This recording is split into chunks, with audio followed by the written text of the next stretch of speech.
Hello everyone, we're gonna start with question number 8 today.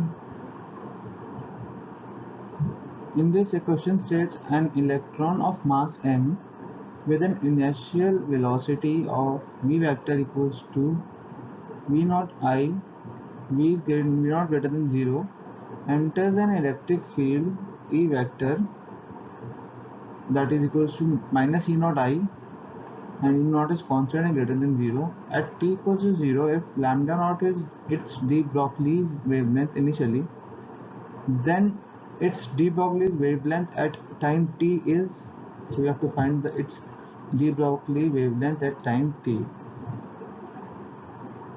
So we will look at that initial de Broglie wavelength equals to lambda naught equals to h upon mv naught. First equation. The acceleration of an electron is E into E naught upon m, as F minus ma equals to E minus E into E naught. Velocity after time t is equal to v naught plus E into E naught upon m into t.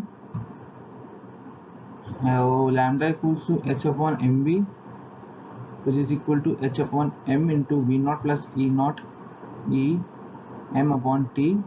So lambda from here will give us the second equation after simplification, that is lambda naught upon 1 plus E into E naught upon m into v naught t.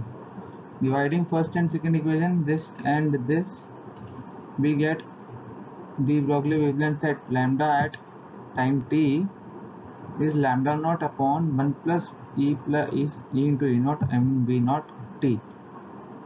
Therefore this will be our answer. Thank you.